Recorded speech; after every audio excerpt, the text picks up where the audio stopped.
this is Jamie. I wanted to put a short video together to highlight some of the systems I used to integrate sound into my Unreal Engine 4 project using Audio Kinetics Wwise.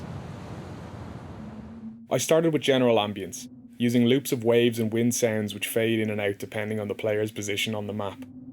As the player gets deeper into the runes, custom attenuation affecting the output bus volume and low-pass filters on both the wind and wave sounds seamlessly carry the player from one part of the environment to the next. As you ascend the castle runes and distance yourself from the water, a howling wind is steadily introduced, which will fade back out as you go down towards the water.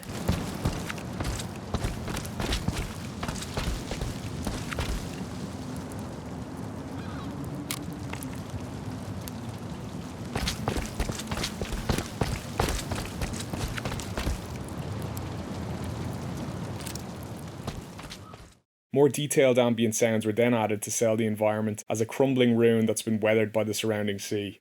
I used random containers in Wwise to house the various environmental sound sources, such as crumbling debris, birds, crickets and frogs, trees, and the various metal objects dotted around the map.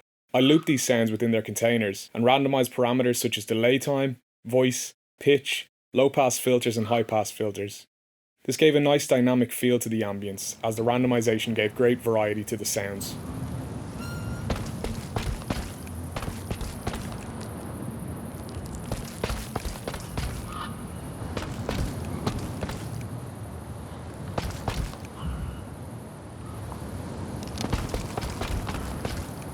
Sounds such as trees and plants rustling or gates swinging were assigned directly to objects within the map. 3D spatialization was then enabled on these objects, along with a custom attenuation which allowed the sound to only be heard when the player is close to the object.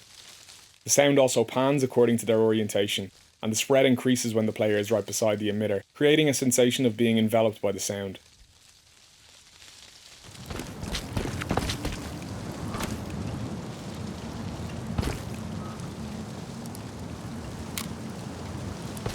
I created trigger boxes within UE4 that allow a Wwise event to be posted when the player enters certain areas or materials on the map, such as when the player walks through shrubbery.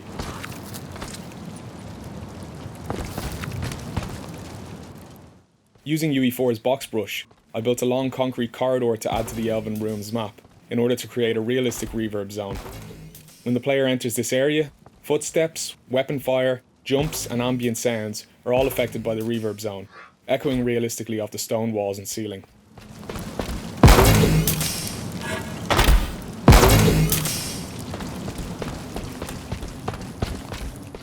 The player character sounds were integrated by connecting Wwise events to notify markers in UE4's animation blueprint editor.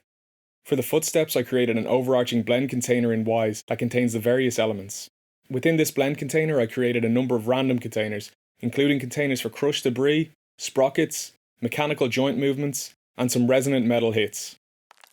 These containers were delayed and staggered slightly to create a push-pull effect as the character puts his foot down and lifts it back up again.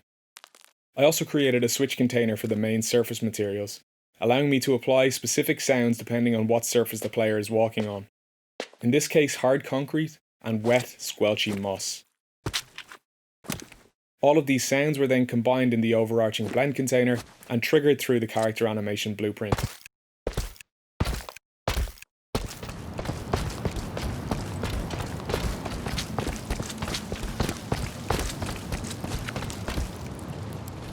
That's all I've got to show off for today. I hope you enjoyed my sounds and the breakdown of my Elven Ruins map, and I'll see you on the next one.